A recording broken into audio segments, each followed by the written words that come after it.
The year was 1823, and across the frontier, stretching from Kentucky to the unsettled lands near Missouri, morning did not begin with comfort. It began with uncertainty. Before sunrise, frontier Americans were already awake, not because they wanted to be, but because survival demanded it. A family living near the edge of settlement understood that every hour of daylight mattered. Fire had to be restarted from coals preserved overnight. Water had to be carried by hand from creeks that might freeze in winter or run muddy after storms. Livestock had to be checked before predators found them first. There were no alarms, no electric lights, no engines warming outside a house. The first sound of the day was often an axe striking wood, boots on frozen dirt, or the low crackle of a hearth that meant another day had been earned. A frontier cabin in 1823 was usually built from rough logs cut by the family itself. The walls had gaps filled with clay, moss, and mud to block cold winds. Roofs leaked when storms became violent, and smoke often lingered inside because chimneys were imperfect. During winter, every piece of firewood represented future warmth, and every missed day of chopping created danger later. Men, women, and children all worked because no one could afford idleness. A child of 10 might already know how to load a musket, carry water, clean animal hides, and watch for danger beyond the tree line. Life taught responsibility early because frontier conditions punished weakness immediately. Food itself required discipline few modern people would recognize. Corn had to be ground by hand. Meat came only after hunting, trapping, or butchering livestock, and every piece had to be preserved with salt or smoke because waste could mean hunger weeks later. In many settlements during 1823, fresh bread was not daily comfort, but occasional reward. A missed crop season could mean months of hardship. Frontier Americans learned to stretch every resource, boiling bones for broth, drying apples, storing beans, saving seeds, repairing every tool instead of replacing it. Nothing was disposable because nothing came easily. Danger lived close to every homestead. Wolves circled livestock at night. Sudden illness could kill because no doctor might be within 50 miles. A deep cut from an axe could become fatal if infection spread. Women often gave birth in cabins without trained medical help, relying on family knowledge and endurance passed through generations. When fever came, survival depended on herbal remedies, prayer, and sheer luck. The frontier demanded calm in moments where fear would only worsen the outcome. In 1825, settlers moving westward toward Indiana and Illinois often traveled for weeks through mud, river crossings, and broken trails that barely deserved the name road. Wagons broke axle pins, horses collapsed, families slept under canvas while rain soaked blankets and food supplies. Every mile west promised opportunity, but every mile also tested endurance. To reach new land meant accepting that comfort might disappear completely before stability returned. Night on the frontier carried its own kind of tension. Once darkness came, there were no streetlights, no distant engines, no easy reassurance that help existed nearby. A candle flame became precious because tallow was limited. Outside, forest became black walls of silence broken by insects, distant cries, or movement no one could identify. Men often slept lightly with rifles within reach. Not every sound meant danger, but every unknown sound had to be respected. What is difficult for many today to imagine is how ordinary people adapted to this life without seeing themselves as extraordinary. A farmer in 1823 did not think of himself as heroic because he repaired a roof during a storm or walked miles through snow to borrow seed corn. A mother preserving enough food for winter did not think of herself as performing something remarkable. Yet by modern standards, these daily acts demanded resilience that few could easily match now. Frontier Americans survived because they accepted a truth that shaped every decision. No one was coming quickly to solve problems for them. If the fence broke, they fixed it. If illness came, they endured it. If harvest failed, they improvised. Survival was not dramatic most days. It was built from repeated acts of discipline, patience, and responsibility. And that was only the beginning, because beyond the cabin walls lay a frontier where weather, distance, and conflict tested Americans even harder than the work already waiting at dawn. By 1836, life on the frontier had taught Americans that nature could be as dangerous as any enemy. Across the open lands of Texas, Arkansas, and the western edges of Tennessee, survival depended not only on strength, but on the ability to read the land like a warning system. A clear sky at sunrise could become a deadly storm by noon.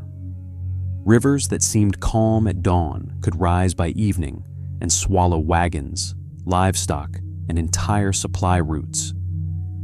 Frontier Americans learned early that weather gave no second chances.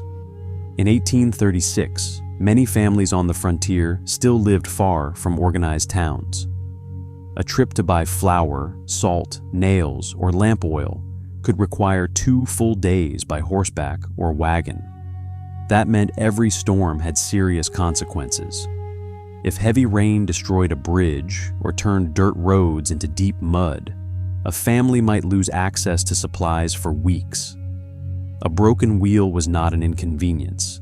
It could leave people stranded miles from shelter with food running low. Men often carried spare wood pegs, iron straps, rope, and hand tools because a wagon had to be repaired wherever it failed. Waiting for outside help was not realistic. If something broke, the frontier expected you to become your own mechanic immediately. Summer brought heat that could exhaust both people and animals before midday. In places like Central Texas during 1838, settlers often began major work before sunrise because afternoon heat became punishing. Fields had to be cleared by hand, tree roots removed with iron bars, and fences built post by post. Sweat-soaked clothing before breakfast, yet stopping too long could mean losing critical daylight. Water had to be rationed carefully because nearby creeks often dried under prolonged heat. A horse collapsing from dehydration could destroy weeks of planning because transportation meant survival. Then winter came, and frontier hardship changed form, but not intensity. In 1841, settlers farther north in Missouri often faced freezing winds that entered through cabin walls no matter how carefully they packed mud between logs. Snow trapped families indoors, but work never stopped. Firewood had to be split daily, animals fed, roofs checked for collapse, and frozen water broken each morning. If stored food ran low before spring, hunger became constant. Salt pork, dried beans, and cornmeal often carried families through long, cold months, but portions were carefully controlled because no one knew exactly when fresh supply would return. Frontier Americans also faced the emotional weight of isolation. In 1839, a family might go weeks without seeing another household beyond their own land. Letters arrived rarely and often months late. News from eastern cities could feel like information from another world entirely. A death in the family might pass without a minister, without a doctor, without ceremony beyond what loved ones could provide themselves. Graves were often dug by hand beside cabins or small clearings because there was nowhere else to go. Loss was deeply personal, yet frontier people had little time to stop working because survival for the living demanded immediate attention. Animals created constant danger too. Bears still roamed certain regions in the early 1830s. Wolves threatened livestock nightly, and venomous snakes often appeared in woodpiles, barns, and creek beds. Children were taught early where not to place hands, how to recognize tracks, and when to stay silent. Dogs were more than companions. They were alarms, protectors, and often the first warning that something had entered the property after dark. But perhaps the greatest frontier skill was mental endurance. Americans living this way understood that fear solved nothing. When lightning struck near a barn, someone still had to run through rain to save livestock. When illness spread, someone still had to gather water, prepare food, and keep the fire alive.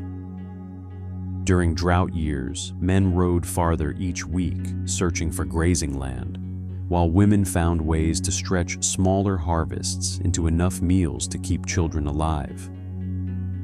What made these Americans remarkable was not that they were fearless.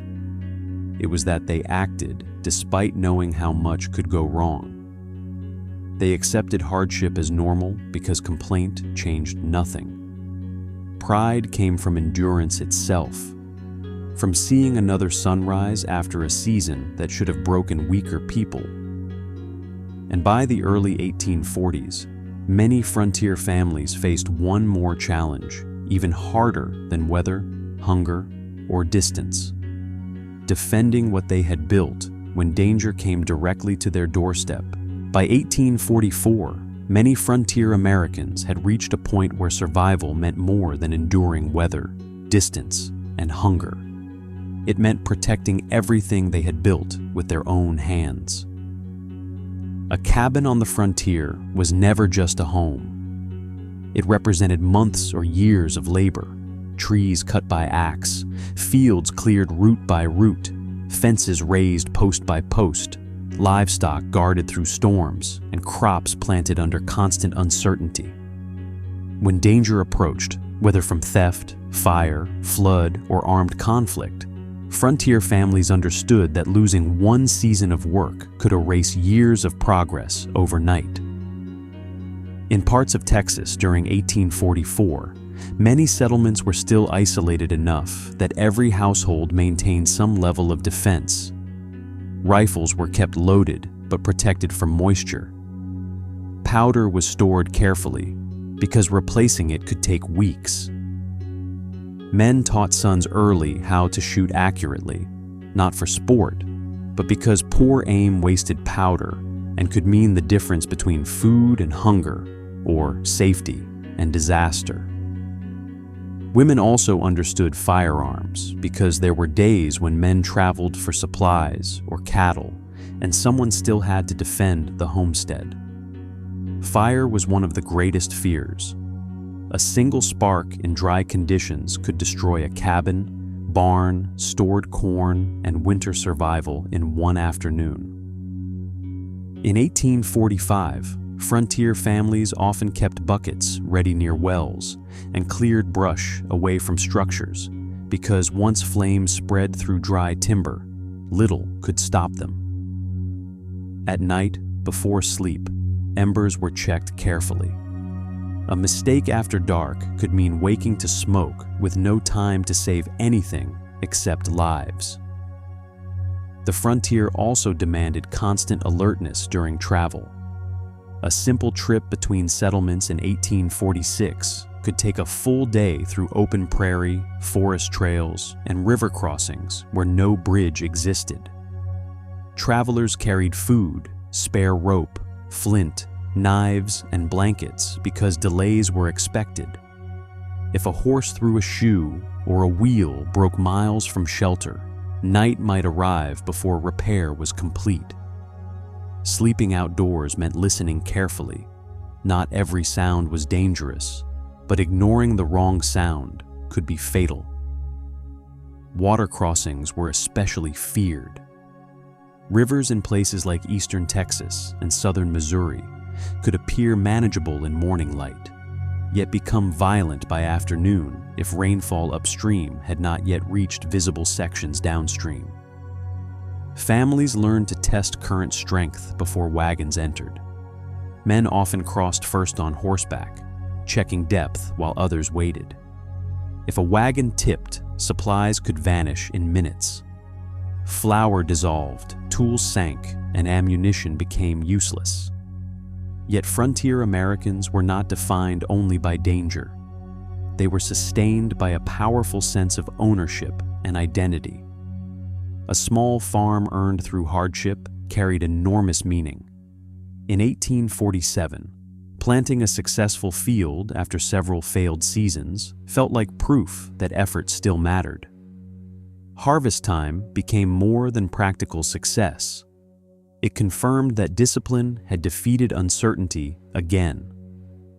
Neighbors, though often miles apart, formed bonds that modern people rarely experience.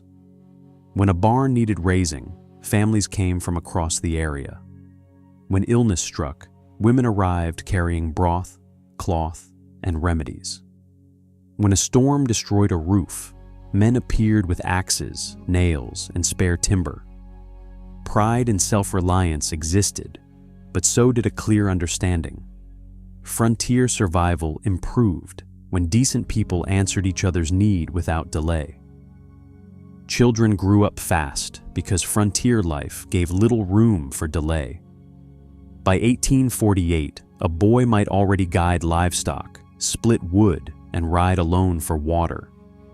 A girl might preserve vegetables, mend clothing, help treat fever, and manage younger siblings while adults worked outside. Skills came early because every pair of hands mattered. What few today fully grasp is how normal all this felt to those who lived it. They did not believe they were surviving some extraordinary age. They believed this was simply what responsible Americans did when given hard land and limited help: endure, build, adapt, and keep going. That frontier generation left behind more than cabins and trails. It left a mindset that hardship did not excuse surrender, that dignity came from carrying burdens without complaint, and that ordinary citizens could shape history by refusing to quit. For many older Americans today, that memory still carries emotional force, because frontier survival was not only about living through hardship, it was about proving character under pressure, year after year, when comfort was never guaranteed.